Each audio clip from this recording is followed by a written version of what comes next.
welcome to the Covert Access Team podcast. Today I'm joined with Alexis Lingad, and he's going to be discussing basically a lot of physical pen tests that he's been running around doing. Alexis, could you kind of introduce yourself and who you are and what you do? Okay, so I'm Alexis Lingad. I'm working as a penetration tester in ProSec, and usually we do a lot of kind of pen testing, such as external and internal pen test, web pen test, and currently IoT pen test. And as of now, I'm gonna talk about a lot of the physical pen test that we did also. And aside from the ProSec experience, I also had around 11 years of experience in cybersecurity, and yeah, had some books, had won some CTS and other stuffs. So yeah, All right, that's man. me. So you ran cybersecurity for over a decade before you got into physical security. Is that right? Or physical pen Yes, testing? yes, Okay. What yes. made you what made you want to switch over from cyber to physical? Well, I wanted to be as realistic as possible, because most of the hackers right now, they are not just going via online. I mean, there's some things that there are some groups that is also doing some physical, and in order for me to be much more realistic, to give more value to the client and stuff, I need to learn physical pen test so that it will be realistic for the client that will have. That's why in Prosac, usually when we have a client, when we give them internal pen tests, we also give them external pen tests and physical pen tests, and then sometimes social engineering where we fish them and stuff like that. So it's, yeah. Right. So going more for a realistic approach, because as we all know that if you say in a pen test, oh, well, that's not in scope, that's not exactly how the bad guy typically operates, right? Mm-hmm. All right. Well, fair enough. I guess the inevitable question, of course, though, is which do you prefer, the cyber end of things or the physical end of things? Huh. Well, I think as of now, both, but hmm. Because physical is very exhausting. I mean, for me, because there's sometimes that, for example, had a physical pen test in a bank, and we stole an ID at lunch, and Mhm. my partner and I want to have lunch, because we're already hungry, but we have that ID and it may be blocked for a few hours because the person might report it. So we need to take advantage of that specific time frame to Mm. use that ID, you know, and forget about lunch. So something like that. I mean, there's also times that we need to climb over the fence. Mhm. And as you can see, I'm not that physically fit. So I think it's exhausting for now, but I think I'm gonna get used to it because as I've told you, I've been in the cyber side for several years, so that's why it's Mm. kind of biased. But Right. I'm kind of enjoying the physical as of now. Good. That's right. I mean, but you're not wrong. I mean, it's this is one of the reasons why I always tell people don't try to run a physical pen test with just you, because you're going to be exhausted, Mm-hmm. right? You got to get there before people show up for work. You got to be there all day. You got to be there after hours for cleaning staff and other things. It's exhausting. It's an exhausting job. Mm-hmm. Um, all right. So where are you typically operating? Are you North America? Are you Europe? Or where are your engagements typically? Usually in Germany, but Mhm. my colleagues is also running some physical pentas in some other parts of Europe. Like Hmm. I think they had some in Netherlands, and they had some in Poland and Austria. But for Hmm. me, as of now, only Germany. But Hmm. there might be some other country for me because I'm the English speaker Right, right. within the company. Most of them are German speaker, and yeah. So when it comes to social engineering Germans, what advice would you give for, or what have you learned? Are they susceptible? Are they not? What tactics and techniques do you typically see that works on Germans for social engineering? Hmm.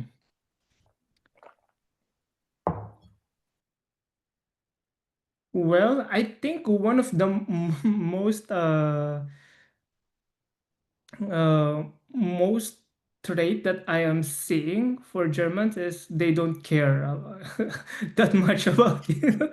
So usually, if you run around there with with a fitting clothes with them, like for example, I pose as an employee of that specific bank, Right, and then I just wear clothes that is matching with them, mm, and I'm running around and checking a lot of things, and they don't really care as long as right. they gonna do their work and stuff like that. So I think that's one of the advantages, but I think one of the most uh, difficult thing that I am seeing is a lot of the receptionist. I think there's only one pentas that we pass through the receptionist. Most of the receptionist that we had is we need to have a contact person guiding us within the Right.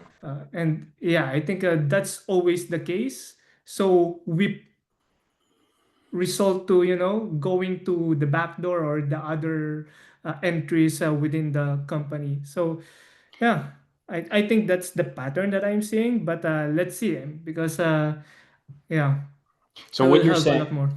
So what you're saying is that the receptionists, the front desk attendants in Germany actually seem to adhere to good standard operating procedures where they say, look, you need to have a badge, you need to have identity, we can't let you wander about the building alone, you have to be escorted. So you're saying to basically avoid the secretaries and such because they seem to be on the ball when it comes to security and their procedures. Yes, and the good thing, I think, is usually the parking is the most I think the most vulnerable thing in most of the pentas that I had, because in my first pentas we got in via the parking. My second via parking also, and usually there's no one really, what do you call this, guarding in there. There's no receptionist in the parking, and I don't know if that's also the case for the other country, but that's usually the entry that we're having in some. So could you walk me through kind of like just a broad stroke? Could you walk me through one of your engagements? Like what did you do? How like what was the job? What did you do? How did you get in? What did you accomplish? Okay, so I think I'm gonna talk about the bank.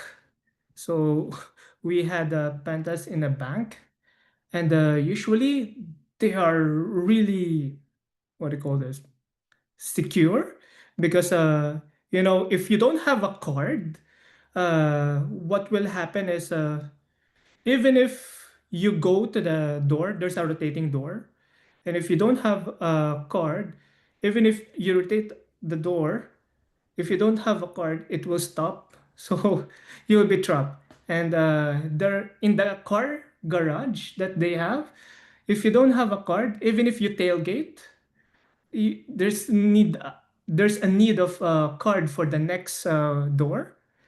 So if So you they don't had have a card, then you'll get trapped. right, okay. So they do have some like two layers of security, and basically Yes. the turnstile turns into a man trap if you don't have one. So Yes. how did you bypass it? So you just need to do a lot of recon. So there's a lot of doors. They have two parking. Can you believe it? They have two parking lots, and two places of parking lot. One is having that man trap, and then the other one also have a man trap, but there's one door. There's one door that doesn't have that.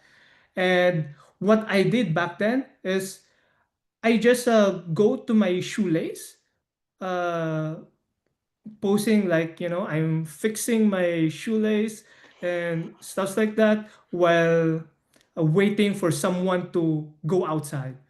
And then there's someone who go outside, and Right. then, oh, I'm done with the shoelace. I'm gonna go in. Oh, thank you. Bye. Or something. You need to greet them and such, and they are friendly. And it's a big company, so technically, mostly they do not know each other, so Right. they became friendly. So I got in. However, there is another problem. Most of the doors in there, once I got in, needs an ID also. Ah, okay. Well, it's good that they don't have like a flat physical network. At least they're thinking ahead. Yes, yes. So in here, this is the first time, I guess, that I got separated with my colleague. So I tried to let my colleague in. I go to the, what do you call this, to the basement floor, because he is also waiting in there to check if there is someone who will go out. And I tried to open the door, and boy, it alarmed. Ooh. So technically, you need a car to go outside? Like, what? So we got, okay, I'm gonna run upstairs. You go outside, and then we separate our ways. And Right. then I was thinking how I can get out of this if if there Right. is like this. I'm trapped. So what I did in there, because I'm trapped, I just wait, like having a call or something, and then Hmm. there's someone who go outside, and then I got outside. So now I'm outside of the trap. So now how can I get inside again? So Right. that's the second challenge. So we go around the building, and I noticed a gate that is surrounded by trees. Okay. So we estimated if we go over this fence, it is not visible within the building. And at the same time, it is not being, what do you call this? It's not in a busy road. You know what I Right. mean? Sure. Uh, I think it's an old building that they have that is Hmm. connected to the real building. Okay. So technically, we just go over the fence. However, when we're planning to go over the fence, there is this girl in the other building or in the Hmm. next neighbor building that Right. is throwing garbage Okay.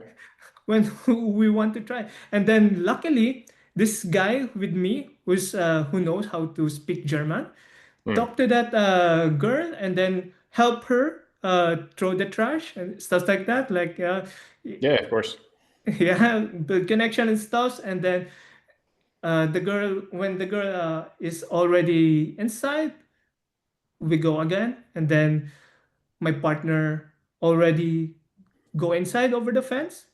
Hmm. But one lesson that I think that I learned from here is you need a first aid, I guess. Because when I tried to go over the fence, I'm not that physically fit. So I cut myself because I think there's a rusty thing in the metal above. So I cut myself, and then I didn't get in because it gets shaky, and then there's Right. a sound. So what we did is my colleague used the back door and stole an ID. Luckily, there's an ID at lunch back then, and then used that in order for me to get inside. So yeah, I mean, that's a that's a very challenging thing. So And okay, so before even lunchtime, you've tailgated into the building, you tailgated out of the building, you've set off an alarm, you've chatted with a woman, you've jumped a fence. I assume that your colleague tailgated in or something after he jumps the fence, steals a badge, and despite all of this, I assume you haven't been caught. yes, so can you believe it? There's a camera in there, but I think there's no one watching. There's in the gate. I think I don't know if there's an image on that fence that there's a CCTV camera that is Yep. watching you, but there's nothing. I mean, no one Yeah, catch of us. course. Yeah, I mean, look, that's the thing, right? Like, it's if you don't have the general rule of thumb is that if you don't have on-site security, then there's probably no poor soul who's sitting in front of a wall of monitors watching, Mm, 24/7. And I mean, even if there is, a poor soul sitting in front of a wall of monitors, I mean, maybe that person's in the bathroom, maybe they don't notice, maybe they have 30 cameras they have to watch simultaneously and they're not paying attention, maybe they're on their phone. I mhm, mean, all of these things can be true. And I mean, like, from your story, even just so far, you would think, because I imagine that this is a fairly large bank, and I imagine that it's a fairly large location, and you would think that any one of these things, oh, hey, there's this strange guy who's tying a shoe out front, or out back. I've never seen him, and he just kind of walked inside. You'd think that would set off, some type of alarm bells. You'd think that setting off the actual alarm would something, right? But it's interesting because this is something that I've seen time and time again where you can, if you do something in the middle of the day, you can get away with a lot. mm. But okay, so you've stolen a badge. Your colleague gets you back inside for a second time. I assume theft was on the table with the scope of work. Mhm. Now, what are you doing at this point? So you're both inside, I assume. Yes. Uh, Before that, my colleague, what do you call this, posed as a printer guy. However, the rooms in there, the people in there, doesn't want him to go around without an IT guy with him. And luckily, we got separated. Uh, Back then. And then when he let me in, hey, bro, you will be the IT guy. Oh, I mean, okay, let's go. I mean, I'm wearing the same outfit as they are, then let's go. So in there, I pose as an IT guy, and the new guy in the IT that cannot speak German. So technically, my colleague is the one who's explaining things and stuff like that. And yeah, I mean, in there it's pretty smooth because back then I have a picture. I think it's a one by one, and then I paste it in the stolen ID that we have, and then whenever they are in doubt, I'll just put my ID visibly or in the visible mode or where they can see it. And whenever they are in doubt, they can just look at it or they are looking at it on that ID and then tell him already all of the private things that he needs. So it's a walk in the park after that. We go around, see all of the Ethernet ports and the printers and connect to it and see if we can, uh, be within the network and hack some other things. And there's one goal that the client gave us. We must go to the restricted area at the top where the CEOs, COOs, Right. and stuff like that is Right. in there. And our ID doesn't have an access to that. Okay. Okay, so in there, when we go in there, there are some doorbells of the names of some of the secretaries in there, and when you doorbell in there, they will ask usually what is going on, why are you here, and stuff like that. Mm. And then we just push all of those buttons, and then there's some guy or some secretary that I think very lazy. He just opened the door. Like when after pushing, he just opened the door, and it was like, Right. really? Then we just got in, and then we can now access those three restricted floors via stairs. And there's a lot of things that you can already see in there, because there's also a lot of unattended office, because usually the CEOs are not there. Right. And yeah, so Yep. there's a lot. And there's no vault, because I think it's office for what do you call this? It's office for the employees for the bank. So I thought there was a vault or something like that, but yeah, we're expecting something like that, because in some of the past pentests, they got inside the vault. So I was, but yeah, I mean that's how we got in there. And I think I also forgot to say, how did my colleague get the visitor badge that he has, to Well, you say mentioned that that it was, he's you mentioned that they stole it, if that's the badge you're referencing. no, it's the ID of an employee that we Mm. stole. Okay. But in some conference room where a lot of visitors is going in, there are some visitor badge that has not been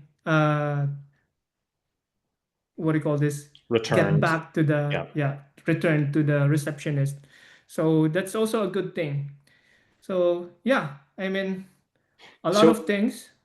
when you used your photograph on the stolen ID, did you think ahead to bring little pictures of yourself to put on something, or did you how did you have Okay, a one by one picture of yourself?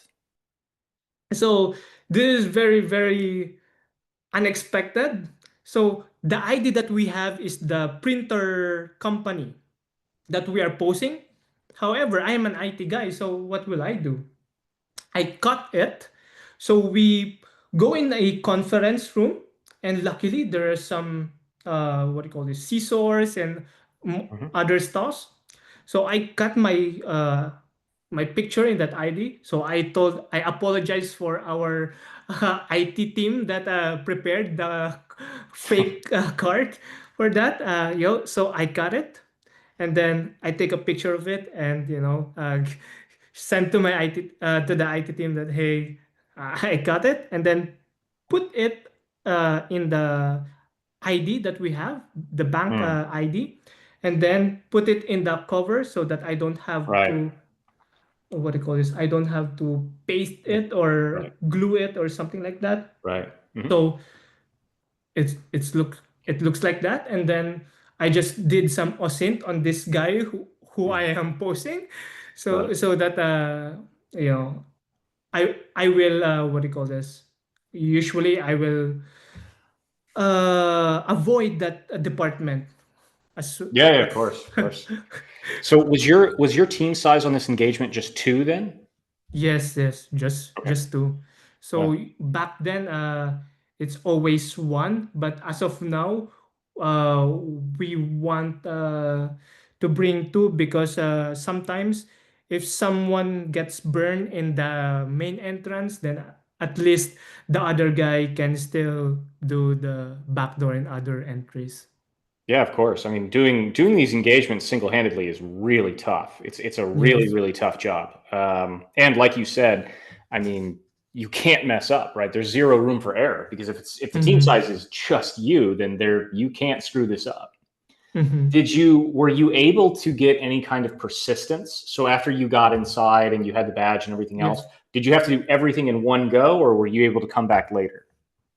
We have this Pi that is running Kali Linux and has an LTE. So technically, if we connect it to the Ethernet in there, it will we can already access it via the internet. So did you? So it was very helpful for you to have both the physical and the cyber skills. Yes, yes, of course, because in there, if I just know the physical, um, maybe yes, I might see some password. I might see some unlock devices where I can mess with. But if you don't know how to, for example, bypass the defender that you are putting your rubber ducky in, then usually you will not really have an access to that. Or if you don't know how the what do you call this, how to get some persistence in there digitally, then what about if you're already outside? How can you go in and out, and something like that? So I think it's really helpful for us because, as I've told you a while ago, we are not just doing physical pen tests. We're also doing some phishing. We're also doing some internal pen test and external pen test. So, for example, before doing this physical pen test, we conducted an external pen test for this so that we know what's the external, what do you call this? Because we did some OSINT also, aside from the physical pen test before going in. So there's a lot of cyber things in there, like for example, getting some of the users or emails or some of the department and other stuffs within the external pen test and stuff like that.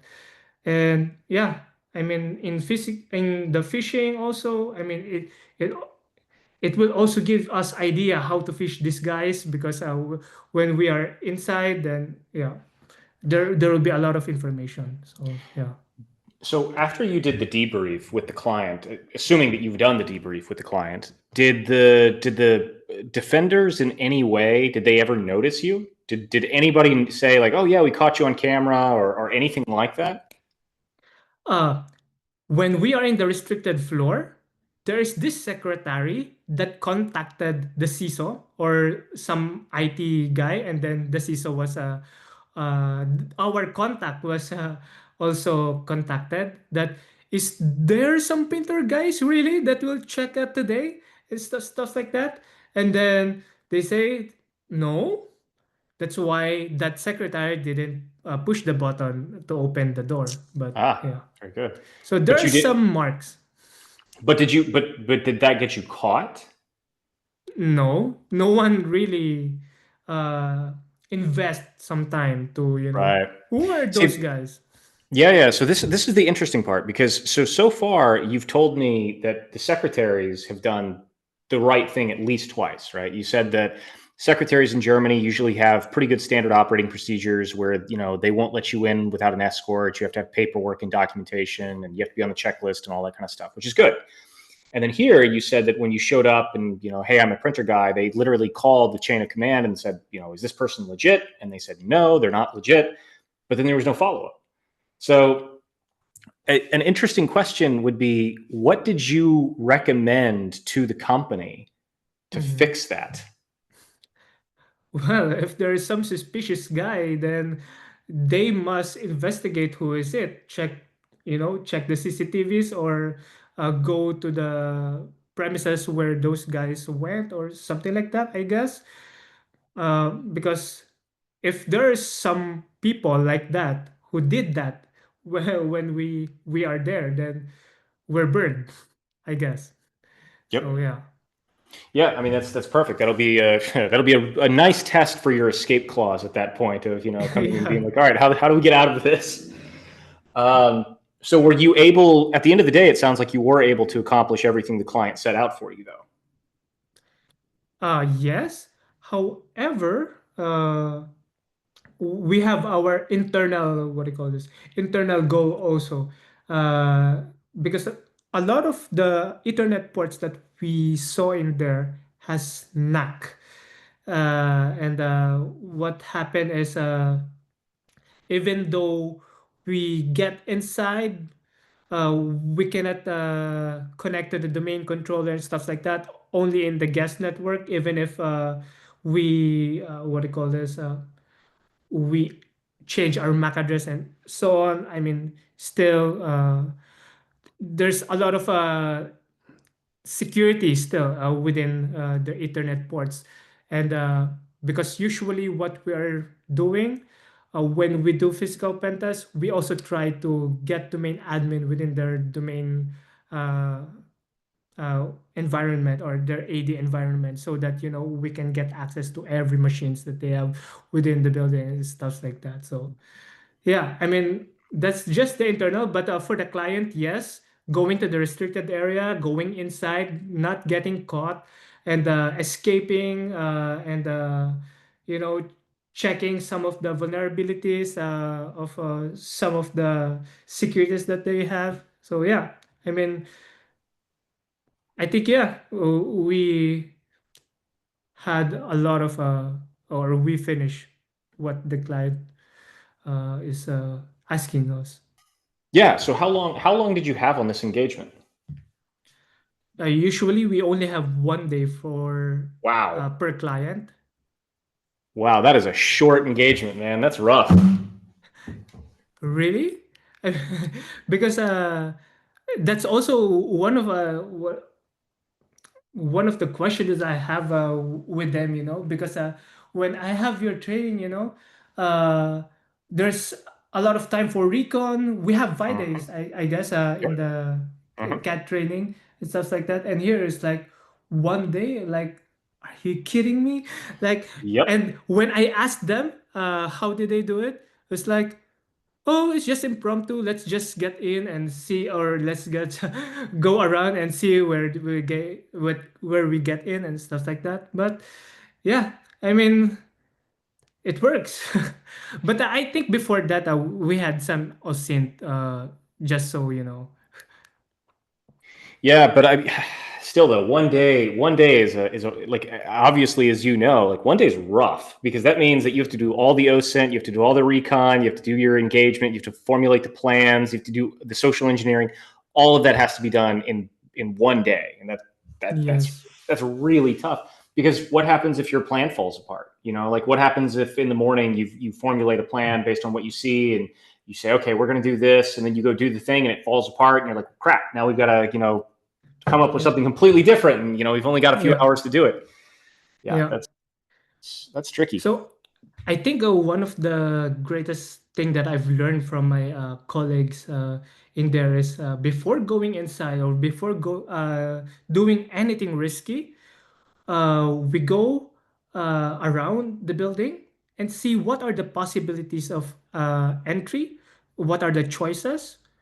So for example, there's main entrance, there's garage, there's this back door or something like that. So in there, we will measure, okay, what are the safest entry that we will not get burned right away. So something like Right, that. So right, yeah, and then from there, assessing the risk, and then afterwards, sometimes if the risk is high, we need to go separate ways, so that there's also again this backup that, okay, if you got caught, then at least you are still there, something like that.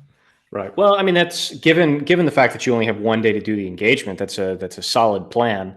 Um, but yeah, I mean, it's tricky, right? Because Mhm. when you went inside the first time, pretending to tie your shoe and tailgating in effectively. I mean, it you couldn't get out, right? Because it's the whole like this is the Leroy Jenkins thing, right? Where you run Yeah. inside and you're like, well, shit, I can't get out of the building, right? So Yes. I mean, Yes. I mean, this is one of the reasons why having that extra time to do recon is really, really important because you need that time Mhm. to do everything, and without it, you're just kind of Hail Mary pass. Let's hope for the best. Yes. Yes. So I think the limit in there is it's like the client just pay for that specific day or something like that. So yeah, it's more of a company thing. But I think one of the most challenging is having two physical pen tests in 1 day. It's like You had wait, so you had two pen tests in a single day?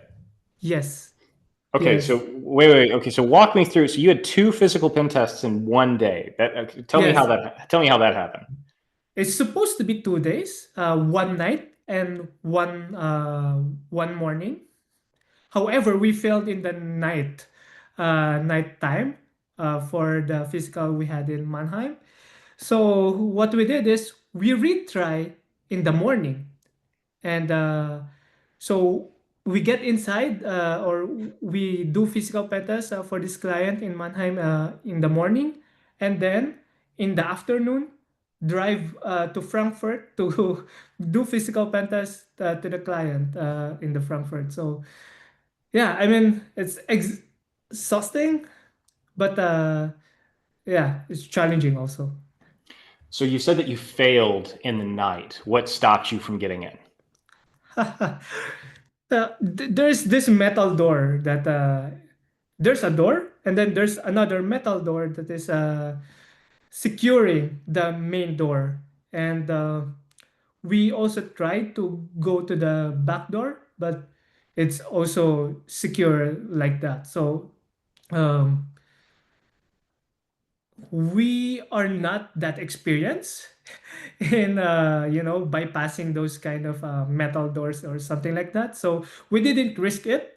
And actually we also book a hotel in front of that specific target. And one of the lesson learned that we had in here is, if you are booking a hotel in front of that specific target, you must book a room that is facing the target. And because we had a room, but it's in the other way around. So, Right. Yep. so yeah, And and the funny thing is that if you ask the hotel, hey, can I get a room on this side of the hotel? Oftentimes they'll just say sure. yeah, The worst thing you're ever going to get is they'll say why. And the go-to thing that I've always said to them, because nobody ever mhm. questions this, is I said, well, because you find anything that's on that side of the building and you say, well, because that's where I proposed to my wife. I proposed to my wife over there, and they'll Oh, never question it. And it was just for nostalgia. Nobody has nice. ever questioned that.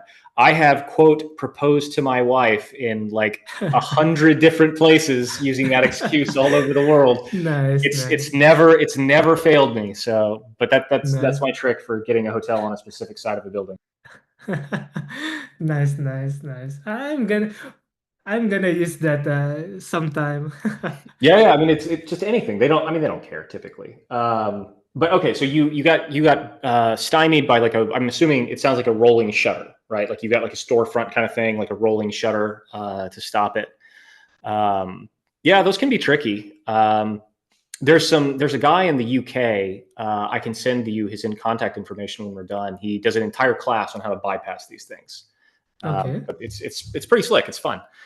Yeah. Um, but anyway, so okay, so you were doing two pen tests in one day. So you ran out at night and you're trying to breach something. Now, before we go into the second one, what to you is the difference between when you're breaking into a place at night and you're breaking into a place during the day? What's the big what are the differences to you? I think in nighttime we need to think about the alarms, or we need to do recon on when is the cleaning guys are finishing on their cleaning thing. Because Right. I think one of the mistakes also in here is we wait before the cleaning guys is done.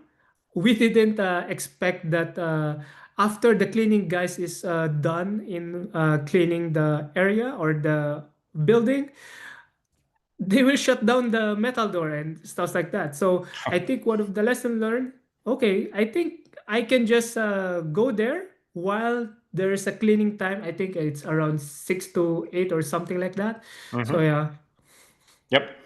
Yeah, I mean, the thing that I say all the time is that, the cleaning staff are the people who have usually the highest level of access. They Mm, can go anywhere in the building and they have the lowest level of security awareness and training. and they know nobody who works in that building because you don't know Mm, anyone who works as a cleaners in your mm, building. And mm, if you time your breach just right and you look like an employee, and you meet somewhere in the middle, they're going to think you're an overworked employee who's just, there mm. after hours and woe is you. And if Yeah. hey, I'm on my way to go get a coffee. I'm pulling an all-nighter tonight on this big project. Can I get you a coffee? If you empathetically offer to do something for the cleaning staff, they'll love you. Mm, You've got a buddy in them, and they'll kind of ignore you, and they'll let you go. Um, mm.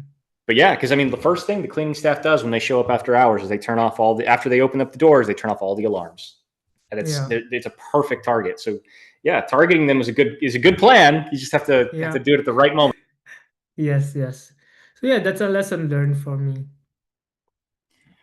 So you try to break into this one place in Mannheim in the middle of the night, and then you get stopped by the gates, and then you have to rush over to Frankfurt to try and break into another building. Did you get any sleep?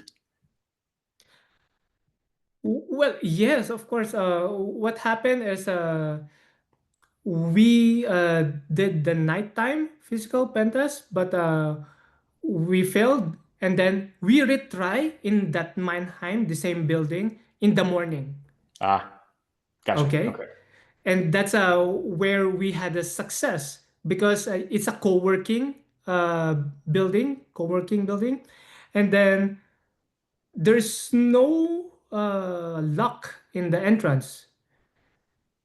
We just got inside, and then we go to the second floor because that's where the client is, and Hmm. then there's this receptionist that let us in, and then I think that's kind of smooth or kind of boring because they already let us in, and they believe already that we are printer guys that is doing maintenance to their printers. And then they even give us some meeting rooms where we can do our documentation. So, yeah, Nice. All right. So you did have persistence through social engineering. That's excellent. That's awesome. yes, yes. Well, So, yeah, I think one of the good thing also in here is we found a port that can connect to the domain controller, and then hmm, yeah, I mean we can do a lot of things already. And in every meeting room that hmm, they have this QR code where you just need to scan it, and then you will be connected to their Wi-Fi. hmm. So technically you can already hack the computers within the Wi-Fi, stuff like that. So yeah, I mean Nice. that's also in Well, I mean there. So yeah. that sounds very successful. It's so one question that I have when with you said that you needed a badge to get out. Did you end up the badge that you stole to get in and out? Did you keep it? Like, did you hang on to it, or did you have to return it? Oh, that's for the Frankfurt, Ah, okay, the badge. got So it. when we drive going to the Frankfurt, uh, this is a very intimidating building because all of the, I think, to be safe, there's a Fang or there's a Mang company that is in there Right. within that specific building, and there is a lot of security, and I mean Hmm, there's a receptionist, there's a lot of guard for the back door for that specific company and stuff like that. So in there we just went into the reception, and I really thought that they will ask us for a contact inside, and I am so shocked that they just ask for our ID and then put our name, and then I think they called the reception that there's a printer guy in there, and then they just let us in. There's a like this thing. There's a like a turnstile or a yes, gate. yes, yes, and then they let us in there, and then we have access now on all of the floors, even on those mang floors or those big companies. And then in here, since we post as a maintenance for the printer, and they have around 3 floors, I guess, 3 floors within that specific building, and we need to check all of the printers within each floors. We ask, can you give us a card so that we can, check all of the printers within each floors? Visitor card, stuff like that. And then, yeah, of course. But I think they didn't know that that visitor badge is also working for the restricted area. Ah, interesting. Yes. Interesting. So we also tried that. Like we go push that ID card to the reader, and then boom, we got inside those restricted area. And then afterwards, we also clone it. We try to clone it just so, another Right. value for the client to see if their cards that they are giving to the employees or the visitor is clonable. Right. We also clone it, and then yeah, it is still working. Oh yeah. So yeah, I Well, mean, I it mean, it, it go ahead. yeah, I mean, it's pretty smooth. Also, I think that's more boring than the bank thing that I mentioned a while ago. Well, yeah, sure. But I mean, you managed to successfully get in and compromise both. And you did it in basically, if I understand you correctly, you basically did it in 48 hours or 24 hours, depending on how you look at it. Yes, yes. And I mean, that's two guys breaching two high security areas, within 48 hours. I mean, Mm-hmm. that's pretty impressive. It's, no uptime, no recon time, no backup team, Mm-hmm. that's tricky. And your statements about like, wow, I was sure they were going to ask me for these credentials or this contact information. You're like, nope, they Mm-hmm. didn't care. It, yeah, there's, some of the most surprising stuff on these jobs are like, holy shit, that worked. Mm-hmm. Mm-hmm. Yes, yes. It is. I think it also helps that you wear the same clothes as most of the people in there, I Right. guess. So to blend in and to see that you're not just because if I go there with just because it's so hot that time. So if we go there with just a t-shirt and then just khaki shorts and stuff like that, then I don't think they will let us in. Sure. Yeah. So what would you say for these engagements? What was the thing that you did the best? Like what were you most prepared for? And what was the thing that completely threw you, the thing that you were completely unprepared for? Well, I think the unprepared is hmm, I think not knowing that a lot of doors, for example, in the bank that we did a physical pen test, that a lot of the doors inside is still having some kind of badge. I mean, I thought Right. it's already finished once we go in the inside, and there is still Right. another ID and another ID and another ID. It was like, okay. So in there, it's like the main goal will shift into stealing an ID so that Right. you can really roam around the office.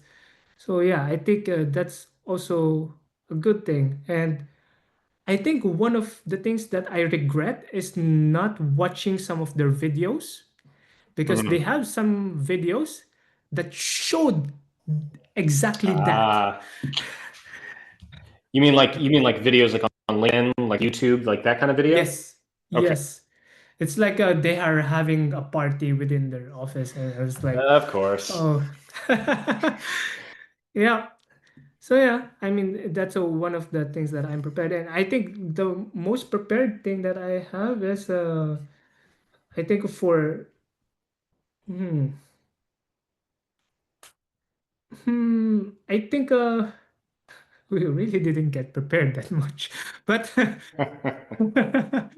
but knowing the printer, I guess, that is within the company. Yeah. Because if we know the printer of that company, then we can already tweak our printer persona into that kind of printers that is in there. Right. So yeah. Yeah, sure. Now, you said that you had brought a Raspberry Pi that was hooked up with Kali, and you were Yes. using it for to connect back to some C2. Did Yes. you? And it sounds like you probably used the printer, or did you use another port somewhere to connect to the network? So for this, yes, we use those what do you call this? The Ethernet that is being used in the printer. So we connect it in there, but usually they have what do you call this? It just give us some Wi-Fi or guest or within the guest network. So even if we connected it back, then usually uh, we will just see some IoT devices and some conference room devices and stuff like Right, that. right, But I think it's a cool one for a real what do you call this, a real APT, because they have a lot of time to pivot from that specific right. pi Mhm. to the main network. But for us who Sure. is time based and who just have a specific hours, I think it's not a good news.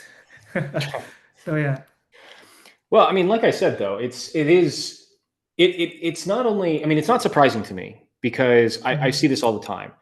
But the fact that you have a team size of two who is able to breach two high security facilities in 48 hours and compromise both of them, accomplish what they were setting out to do, get to the restricted Mhm. areas, do all these kinds of things, that's not surprising to me. Um, it, it's, but it's one of those things that I think it would shock. Hopefully, it shocked your Mhm. clients. Hopefully, your clients were Yes. very taken aback by the fact that, like, oh my God, you Yes. got in a day. When we got inside, every time we got inside in there and our contact, we meet our contact client inside, it's like, what the heck? You're here? How did you get here? Something like that. You will see their faces, their shocked faces that, how did you get in this restricted area? Something like that. So, I mean, they are really, what do you call this? Very curious usually, and usually we are having a lot of talks after the pen test inside the office, and with with the contact, and then yeah, a lot of stories because they are really curious about it. So yeah. Sure. When you were giving the report, did I assume that you gave the report to kind of the standard, a couple people on the executive side, a couple people on the technical side, like, that sort of thing. Was anybody completely unaware that this was going to go on until you gave the report? Because that's always the fun. That's always the really fun one, right? When you're giving a report to like Mhm. the C-suite or somebody, and they have no idea what their report's going to be, and they're like, "Oh yeah, this group of people broke into the building and they got to here and they did this and they did that." Did Mhm. anybody Mhm. were you able to completely shock anybody? Well, we will see because some of the pentests that I have, the one that the two pentests in one day, Hmm. or that I told you, will be presented in the next few weeks. Oh, you haven't even presented them yet. Okay, interesting. So this is some privy information. Yes, yes. And Interesting. for the bank, Privy. I think we're gonna present it also in the next few weeks. Hmm. And then, yeah, I mean, for the other one, um, I think they have an idea of where it could be, but I think they do not know the specifics. So let's see for the other pen tests.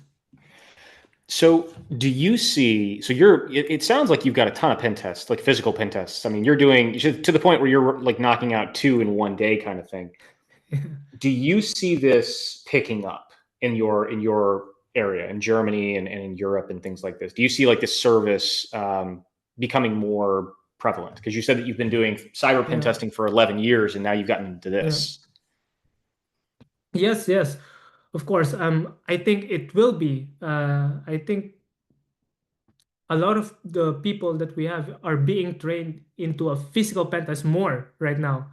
So technically, it means that there will be more when it comes to physical pentas. And I think when we had our meeting with our head, it was like most of the pentas back then is usually AD or the internal pentas that we have.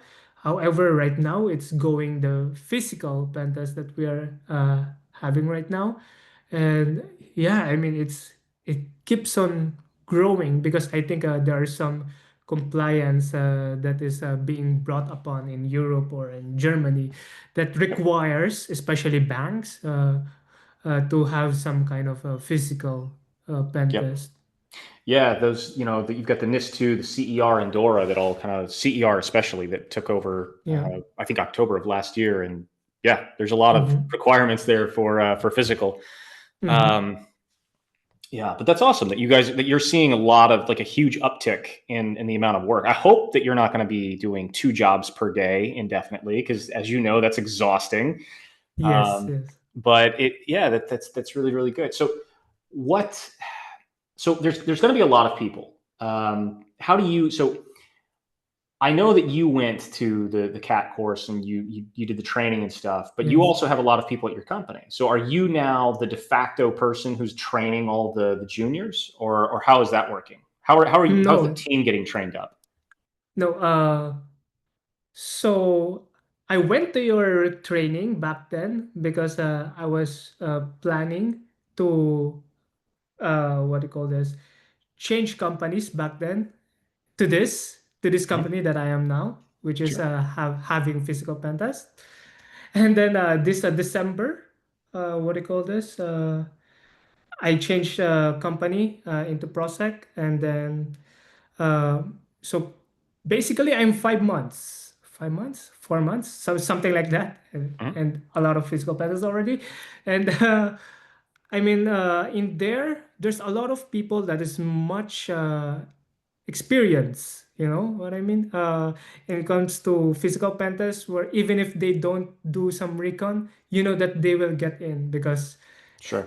they do it as their breakfast and other stuff. And yeah, Sure. they get used to it. So yeah, in my company, I'm still learning, usually in there, but the cat course really give me an edge because because usually in that adrenaline rush Hmm. scenario where I got separated with my colleague and then I'm trapped and stuff like that. If I do not have the experience I have in CAT, then usually I will already panic and do a lot of things.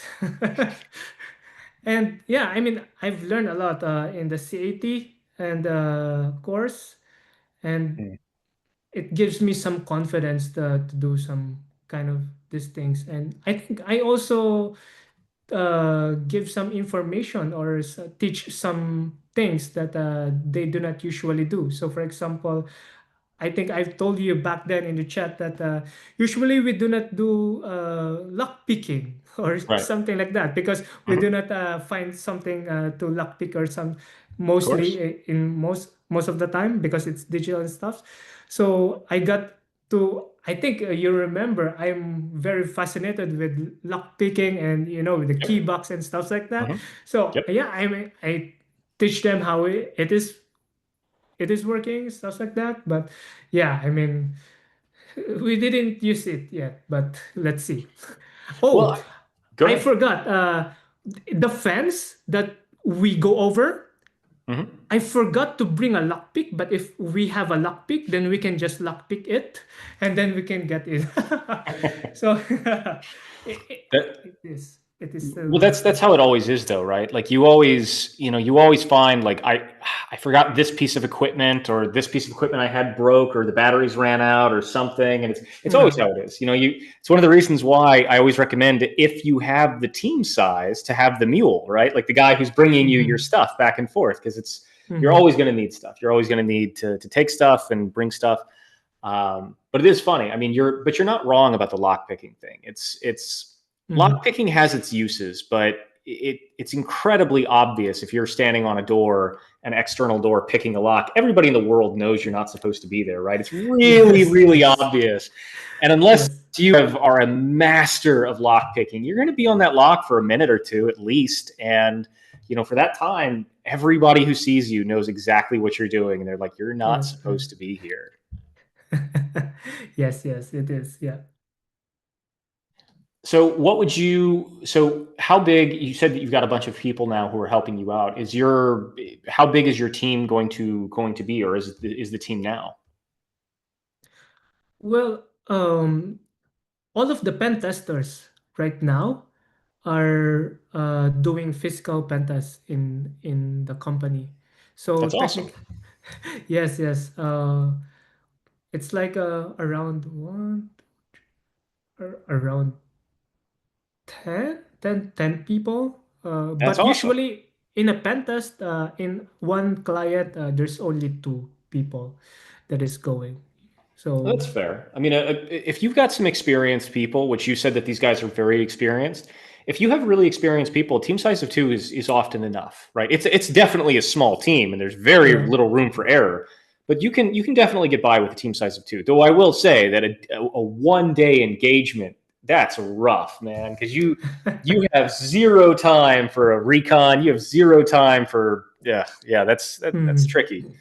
But it also speaks volumes to the fact that you're doing all these pen tests, and you're still managing to not only get inside but accomplish all the things that you're supposed to do.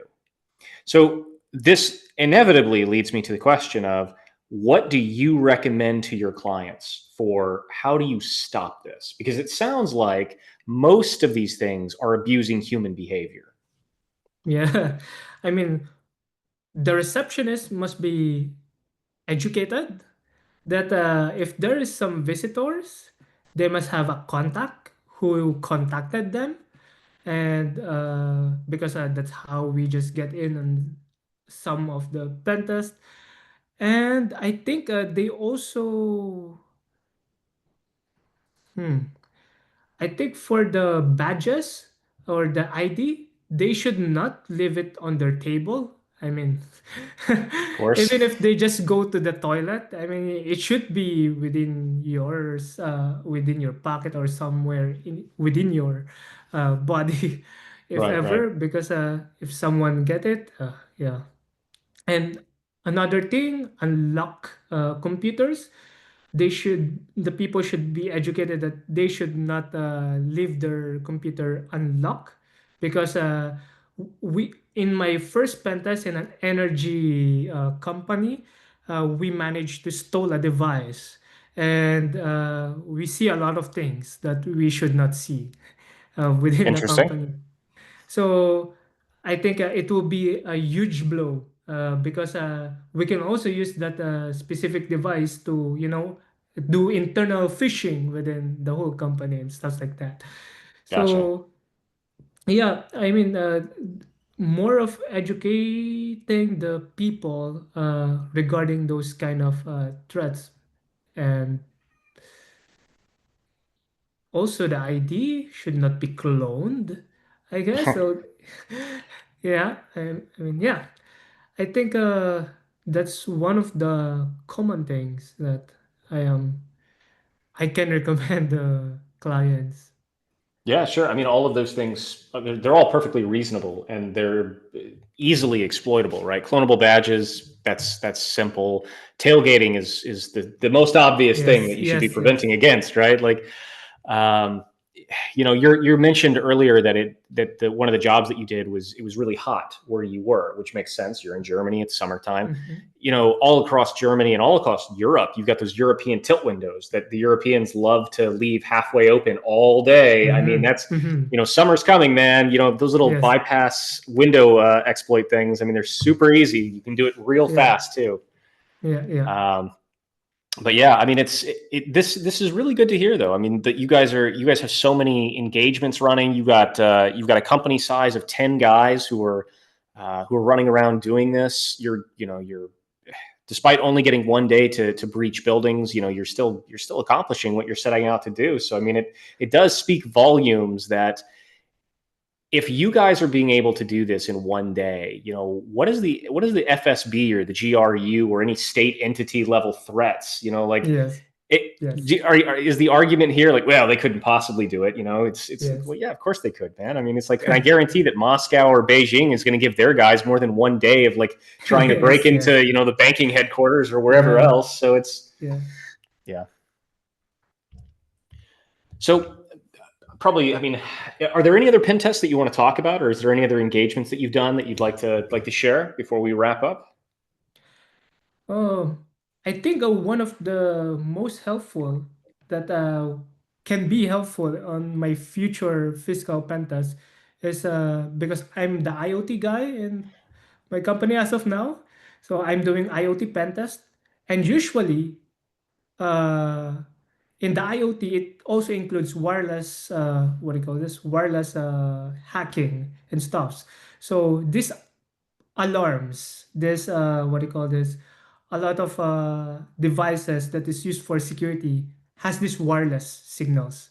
Sure. And what if you can bypass it, you can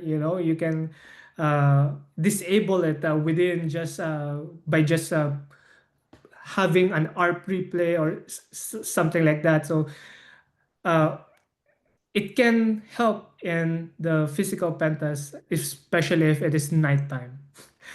Yeah. So I think that's what I will dig deeper in the next few months Hmm. on how I can help the physical pentas and methodologies that we have uh, with my IoT methodologies. Yeah, sure. I mean, that's fantastic. I mean, you have multidiscipline skills, right? You've got the physical pen testing, you've got the IoT pen testing, you've got the network pen testing, you got 11 years of Yes. cyber skills. I mean, one of the things that I typically say to students is like, look, nobody cares if you can get into the building. You know, you can get into 90% of buildings with a brick. You check a brick through the Mhm. window, you're inside, right? That's not what the client cares about. The client cares about what did you do when you got inside and were you Mhm. ever caught?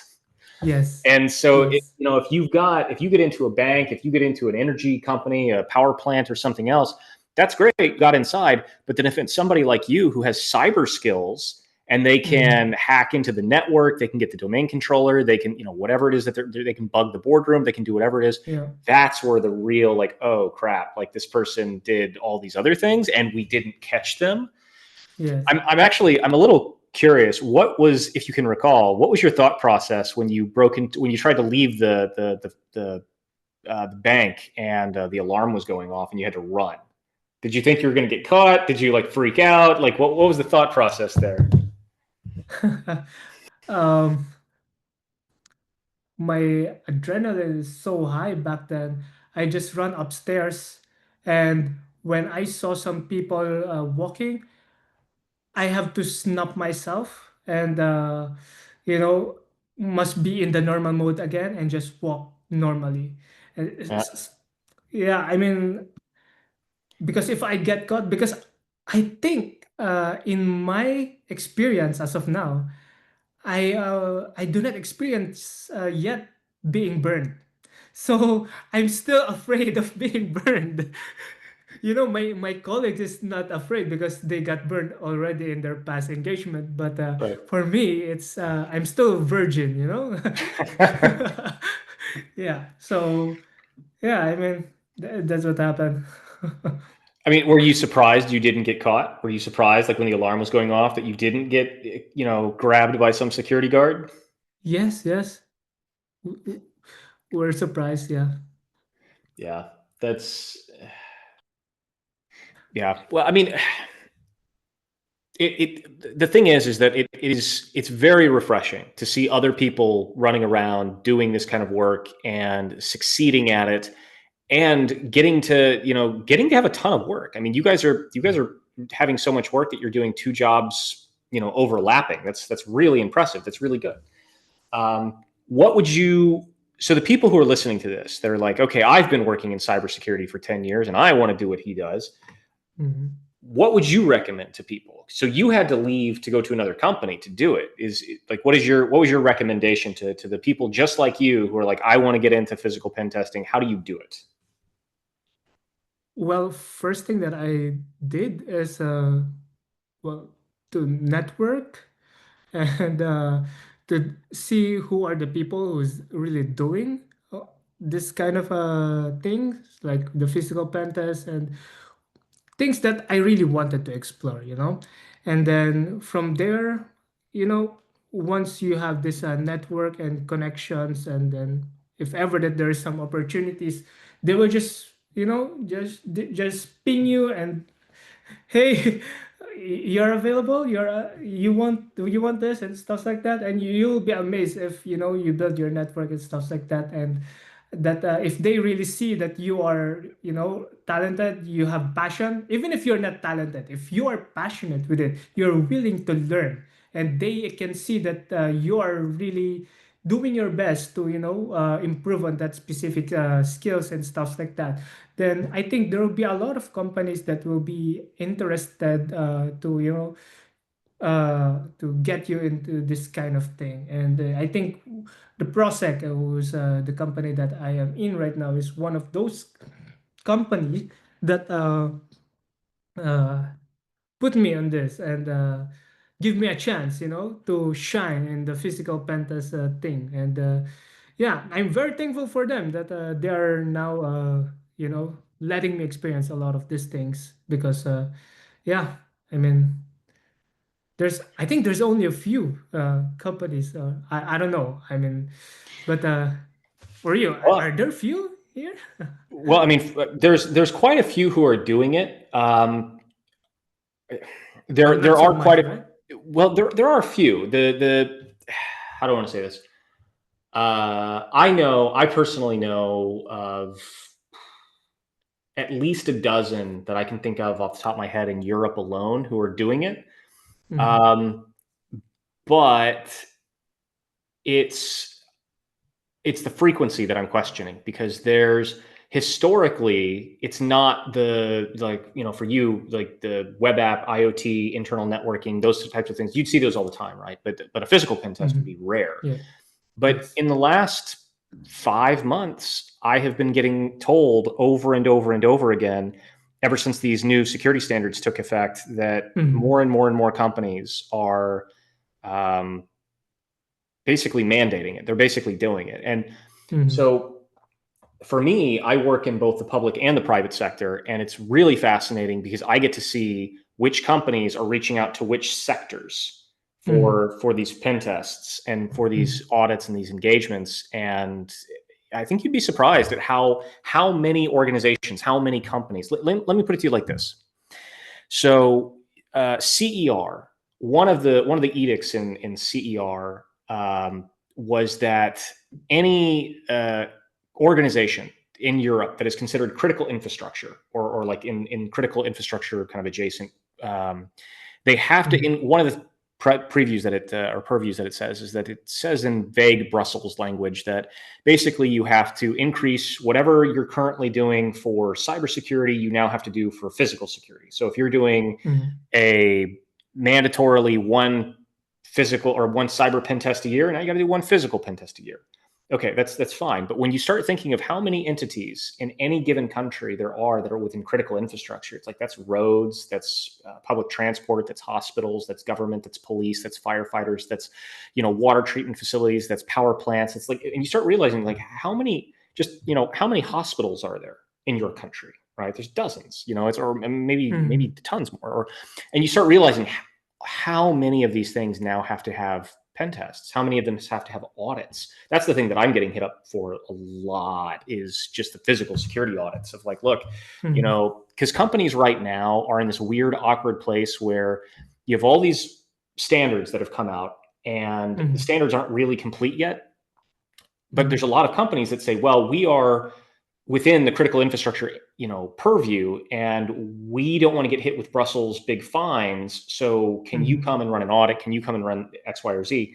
And basically, it's just a lot of organizations right now kind of trying to scramble and be like, look, we need to cover our butt, from Brussels, so that when this takes effect, or it has taken effect, but we don't really know what they're mandating yet, which is, that sounds about right. But to go back and answer your question, there's not a lot. So in all of Europe, because that's where you're operating, I know I can think of at least, I can think about 12 to 15 companies that are running physical pen tests, and I can think of only about 5 of them that are doing it very regularly. But I've heard from almost all of them in the last 5 to 6 months, like they're like, oh my God, we're getting this huge uptick in demand. So I really think that what you're doing right now is going to be very, very useful, because I'm guessing that a lot of your clients and other entities that maybe aren't clients yet are going to be looking at you and being like, hey, for one reason or another, we have to do this. So I just imagine that you're going to have a lot of work in this regard, if you want it. Yes. There will be a lot, yeah.